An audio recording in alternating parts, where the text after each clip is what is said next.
Mas e aí, como que é essa vida de presidente? Eu acho que em nenhum momento, quando o senhor era criança, te passou pela cabeça ser presidente. Criança, onde o senhor nasceu, o que o senhor queria ser quando crescesse? Quando te perguntava, o que o senhor quer ser quando crescer? Eu nasci em 55, Tá. no Glicério, fui criado no Vado Ribeiro, aqui pertinho, Eldorado Paulista.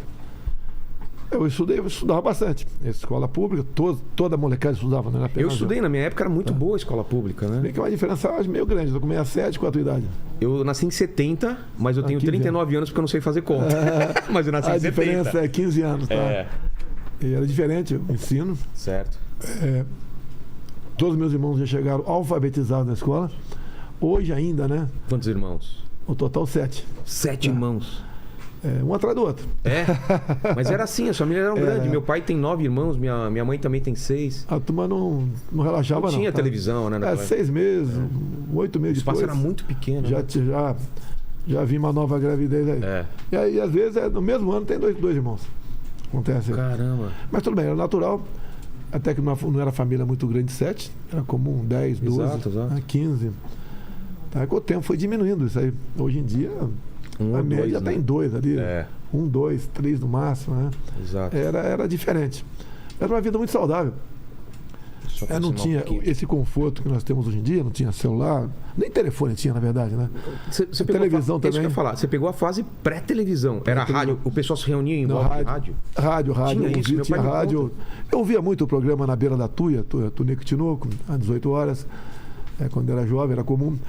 Eu ouvia a Copa de 66 no rádio. Eu era novo ainda, tinha 12 anos de idade, mas 16 anos, mas no rádio. Então era diferente, mas logicamente, você não sentia falta do que você não tinha. Você não tinha celular, você nem sabia o que era. Mas era uma vida de brincar na rua? Brincar na rua, descalço. Carrinho de rolemã, soltar pipa, fazer pipa.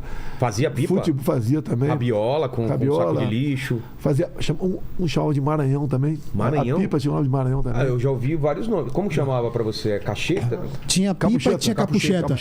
Capucheta era de jornal. Papagaio? Jornal em linha. Ah, é? Tá. Então era isso aí, era uma pelada de futebol.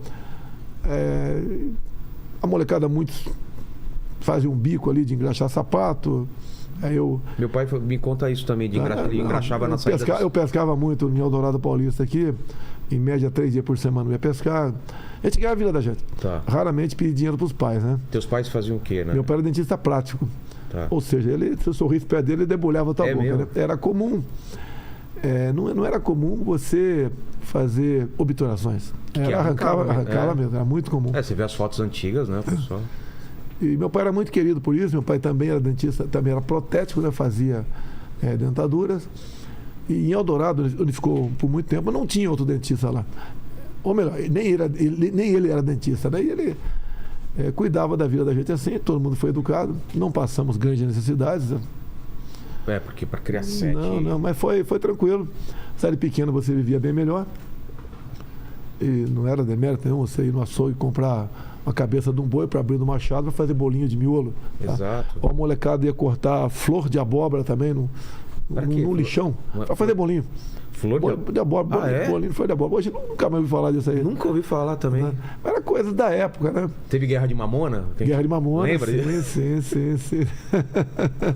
De espada também. Apanhou muito? Um pouco. Eu apanhei muito da minha mãe, cara. Porque era uma época que... Até porque a gente não dava mole. Quem era jogar pesado em casa era meu pai. Então, o meu era minha mãe. Perto dele você não dava mole. Ele olhava já... Sim, mas a molecada estudava. Era uma época diferente. Os professores eram muito queridos. Exerciam uma autoridade exemplar em sala de aula. Se cantava o nacional. Como eu disse para você. Mesmo, tinha. Até na minha época tinha que cantar um hino nacional no colégio. Você já chegava alfabetizado e o dever de casa você fazia. Tanto é que eu não tive cursinho nenhum, né? E prestei concurso para escolas militares e fui aprovado. Então, mas quando te perguntavam o que você queria ser quando crescer, você tinha alguma ideia? Com 15 anos de idade eu me apaixonei pelo exército. E daí, mas tinha alguém na família? Não. Eu fui o primeiro militar da família. Tá? E me apaixonei porque o exército esteve na minha cidade em 1970 e a gente vendo o pessoal fardado, a molecada tinha 15 anos de idade, né? Gostei daquilo E daí me interessei, prestei concurso e segui a carreira. Fiquei total 15 anos no Exército Brasileiro. E foi uma vida... Sempre é difícil a vida de Tem militar. umas fotos aí que a gente foi atrás, tem aí? Vai colocando aí, de repente ele vai comentando aqui. Eu acho que eu vi algumas coisas da infância. Então, depois entrei na política, fui 2 anos vereador, depois fiquei 28 anos como deputado federal quando me elegi presidente. E ninguém acreditava. Até em casa mesmo, quando eu falei que viria candidato, foi em 2014. E essa foto aí, vamos ver. Essa aqui é na academia. Cadê Resende. você? Cadê você aqui? Aí é segundo ano, tô aqui, ó. Esse magrelo do meio certinho, né? Ah, do meio? Aumenta. Aí. Aí é uma partida. Dá pro pessoal de casa ver também? Tá. É o segundo ano da academia, isso foi em 75. Eu estava no time de basquete. Eu fazia tudo, né? Tudo? Futebol, basquete, também? tentato militar, corrida de fundo, só não era velocista. O resto fazia tudo. Polo aquático. Era um atleta bom, vamos assim dizer, né? Depois fui atleta das Forças Armadas, de pentatlo militar. Pentatlo? É 5 provas. É tiro, pista, corrida de 8 km, lançamento de granada e natação. Natação com obstáculo. É típico da carreira militar. Não tem nada aqui fora, não. Mas quando você entra na carreira militar, qual que é a projeção que você faz lá dentro, de crescer lá dentro? Existe Não, lá o que plano? acontece. Você, uma vez terminando a academia em Resende, você é declarado aspirante oficial, depois tem uma carreira até o posto de coronel. Dali para cima. Você pode ser até coronel? Até coronel é praticamente garantido. Né? Tá. Dali para frente, afunila muito e não tem espaço para todo mundo ser oficial general. Entendi. O que é natural.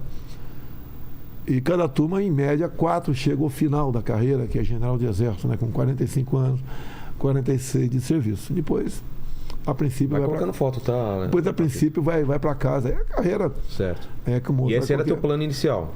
Foi esse plano. Política não era... Não passou. Não, nunca passou. Foi sem querer. Eu dei uma declaração na revista Veja. Isso aí Esse é? E na minha fazenda, Quirongose, Eldorado Paulista. Eu e meu irmão mais velho aí. Eu devia ter aqui talvez uns 8 anos de idade aí. Tá com uma... Qual que é você? Eu sou da esquerda, mais baixinha. Meu irmão mais velho. Até que eu estava bem arrumado. Não, né? e a calça com a canela aparecendo, né? Eu confesso que essa foto é muito tempo, eu não lembrava dela. Tá? Olha, Mas é o senhor mesmo. Sou eu mesmo, esqueci a esquerda aqui. Tá ali um sapato, deve ser algo parecido uma com um botina, quichute. né? O meu irmão tá com chinelo de dedo. Será que é um quichute? Tá até aberto aqui na frente. Parecido com... Mas quem tinha um quichute era... Não, quichute era o sonho, né? Bamba maioral também. E tinha a diferença do pessoal que amarrava na perna e o que amarrava embaixo, né? Ó, eu aprendi a dirigir na fazenda com um trator Valmete e um Marzi Ferguson. Também ajudava lá um capataz que arava a fazenda. Meu pai era administrador da fazenda. E olha a coincidência. Aqui tinha um dono da fazenda. Certo. Aí em cima tinha um morro, uma casa muito grande. E esse um dos hobbies desse dono da fazenda, o nome dele é Jorge Alves de Lima. Sei. Ele caçava na África leões, elefante. E fiquei lá, meu pai ficou uns 2 anos lá.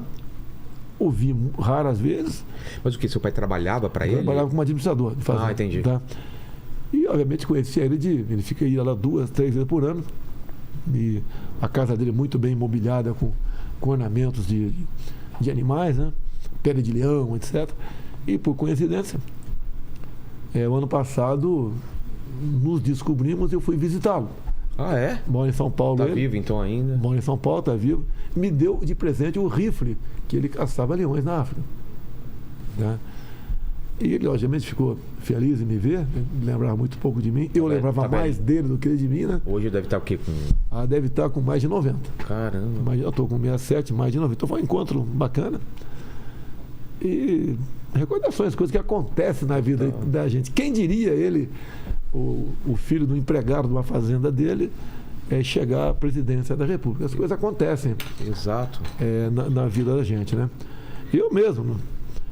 Nessa linha temporal, então, presidente, quando você vai para essa carreira militar, quanto tempo você fica lá? Não, você fica no mínimo 30 anos. Tá. Você pode requerer aposentadoria. Agora são 35 anos no mínimo. 35 anos. Lógico, quem prossegue na carreira, vai ser general, de brigada, divisão, exército, pode ficar até mais 12, né? Entendi. Depois tem a aposentadoria compulsória e vai embora de vez. Então a pessoa trabalha, quem chegou ao último posto, em média 46 anos de serviço. Se aposenta, né? Vai para a reserva remunerada. E quais são suas lembranças dessa época aí? As lembranças maiores foi na fronteira. Eu tive em Niuaque, Mato Grosso do Sul. Porque vocês eram mandados para algumas missões? Você paga uma cota de fronteira, você é obrigado a pagar. É obrigado aí, né? Eu cheguei lá, aí também estava numa pista de pentatlo militar, aí fazendo uma pista aí. O cara magrinho pesava... Magrinho pra caramba. Eu acho uns 20 quilos. Estou com 90. 90? Tinha 70 quilos no máximo, hein? Caramba. Tá. É uma vida muito saudável, né? Bacana. E o tempo passa, o tempo voa. Você tem atividade. Mas você falou da fronteira, vocês vão... Na fronteira eu encontrei muita gente da reserva não, mais antigos, porque era um local que servia de castigo muitas vezes a fronteira. Então você encontra gente de todo tipo lá. Então a grande experiência foi na fronteira. Quando cheguei na minha cidade, lá em Niuaque, você tem uma pasta, né? Chama-se pasta de alterações, onde tua vida está ali. Eu apresentei para o subcomandante no dia seguinte. Ele me chamou, né, juntamente com o comandante, e falou: opa, você tem curso de eletricidade. Eu tinha feito um tempo atrás curso de eletricidade pelo Instituto Universal Brasileiro por Correspondência. Dei azar, entrou na representação. Quando cheguei lá, entrou nas alterações, e não tinha energia elétrica da rua, eram motores diesel. E eu passei a ser o chefe da usina. Além das atividades normais de tenente de artilharia, passei a ser o chefe da usina. E os motores estragavam, né? Daí entrava em pane exatamente toda sexta-feira. E passava com a soldadesca sábado e domingo. Era coisa velha? Era velha. E passava sábado e domingo consertando a pane. Mas então, se eu tiver um problema elétrico aqui, eu posso te chamar? Eu estou muito tempo, já tem uns 40 anos. Tem aqui o nosso eletricista, por acaso, está até aí hoje, né? Hoje o Ronaldo veio. O Ronaldo veio aí. Por aí. Tem 40 anos que eu não mexo com isso, então eu desaprendi muita coisa, esqueci, né? Mas são lembranças da gente. Exato. Eu, por exemplo, fui colaborador do jornal Estado de São Paulo, nos anos 70. Eu fazia Palavras Cruzadas, tá? Fazia e mandava para o Estado de São Paulo. Você criava a palavra cruzada? Mandava para o jornal Estado de São Paulo e eles publicavam. Eita, por coincidência. O pessoal pesquisou, aí a gente foi atrás. Tá aí Jair M. Bolsonaro. Isso quando eu fiz... porque era uma paixão sua fazer história? Olha só, eu aprendi eletricidade, tinha dificuldade em português. Então o IUB, Instituto Universal Brasileiro por Correspondência, me deu um pouquinho mais para cá. Me deu essa oportunidade de aperfeiçoar meu português. O que é a vantagem nesses cursos? Você tem que começar do zero. Tem gente que quer começar lá em cima. Sei. Primeira lição, artigo masculino definido singular. Eu começava assim. E você... Até hoje eu lembro das preposições, ante, até, após, com, contra, desde. Então você vai, conjunções, etc. Você vai aprendendo. E aí procurar sinônimos, né? É o que demonstra o conhecimento em palavras cruzadas. Você pode ver, quanto menos casas mortas, mais difícil Casa morta são essas, são tipo X, os quadrados escuros. Ali no meio são 5 casas mortas, no meio são 5. Certo. 5. Mais 2 casas, 9. Então 9 casas mortas é uma palavra cruzada difícil de ser montada. Então, deve ter uma técnica aí de... Não, aí é como se jogar xadrez. Porque você... Você joga, por exemplo, você pega uma palavra qualquer que você conhece, obviamente, joga na linha que tem mais letras. Certo. E a partir dali você vai montando. Você faz uma palavra grande, tipo Constituição, isso, e aí você vai cruzando as palavras. Daí você vai montando. Qual palavra com C cedilha para ela bater aqui? Então são... Eu era uma época que era viciado nessas palavras cruzadas, assim. Isso aí no jornal, então? É o jornal Estado de São Paulo. Mas isso era pago? Não pagava nada, muito pelo contrário, né? Como assim? Era uma contribuição da nossa parte. Tá? E todo mundo queria aparecer ali. E tinha mais gente que... Essa parte não era o jornal que fazia. Eram os leitores, leitores ou até os voluntários, né? Eles faziam a devida depuração no jornal e publicavam. E eu entregava o jornal também, eram uns 30 jornais que eu entregava por dia. Entregar tipo em casa? Isso, em casa? Em Eldorado Paulista, o ônibus chegava por volta de meio-dia, 1h. Eu recebia, montava e entregava. E o dia que tinha a palavra cruzada, eu não entregava, a pessoa batia na porta, falava, na página tal tem tal nome de Eldorado Paulista. Por essa eu não esperava. Caramba. Então eu aprendi o português, além do IUB, também por aí. Exato. E obviamente aprende. O português fica, né? Muita coisa fica. Fica. Você esquece alguma coisa, você Minha mãe é professora de português, né? De escola pública. Então, eu recebia todos os livros em casa. Eu tenho uma relação muito assim, escrevo. Mas o senhor era de fazer redação, escrevia coisas, como que é? Você quando presta um concurso público, prestei para a Escola Preparatória de Cadeia do Exército, tem redação. Tem tudo, tem redação. A parte de matemática, tudo. Geralmente é o básico. Esse é uma... O que é esse aí, meu Deus do céu?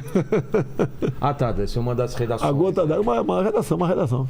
Então, mas o que você gostava mais de matéria... Não era muito chegada em redação, foi mais para exatas. Matemática, física, química. Minha praia era mais... mais matemática, mais exatas aí. Então aqui não sei... Mas a prova para entrar no Exército é um pouco de tudo ou pesa mais uma coisa ou outra? Não, um pouco de tudo. Geralmente é português, matemática, conhecimentos gerais, né? Aí incluído aí física, química, uma coisinha ali. E é uma prova seletiva. Não é uma prova tão difícil, mas é muito seletiva. Entendi. Então... Mas como que é? Você ficava interno? Você só saía à noite? Não, eu estudava em casa. Na minha cidade tinha uma biblioteca pública, eu era um dos poucos alunos que frequentava a biblioteca. Estudava na enciclopédia Barça. Tá? Às vezes você levava horas para achar uma matéria. Hoje em dia você... Na internet, em segundos você acha. E quem não tinha Barça tinha que ir na biblioteca. Na biblioteca. E custava caro. Poucas famílias... Barça esquece, eu não tinha Barça em casa. Era coleção vermelha, né? Poucas famílias tinham a enciclopédia Barça em casa. E geralmente quem tinha uma estante na sala. Para chegar para mostrar. Tu vê lá que tinha lá a enciclopédia Barça lá. Exato, eu lembro disso. Xerox não tinha nada. Você tinha que ir lá e copiar. Fazer a lição e tal. Tinha também quadro de honra. O quê? Cada bimestre... tinha umas matérias, né?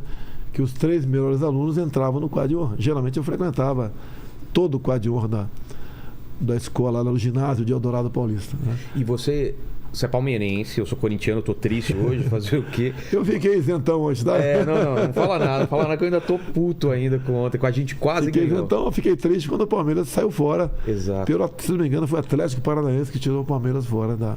Não tô lembrando. Foi isso, né? Foi isso. E agora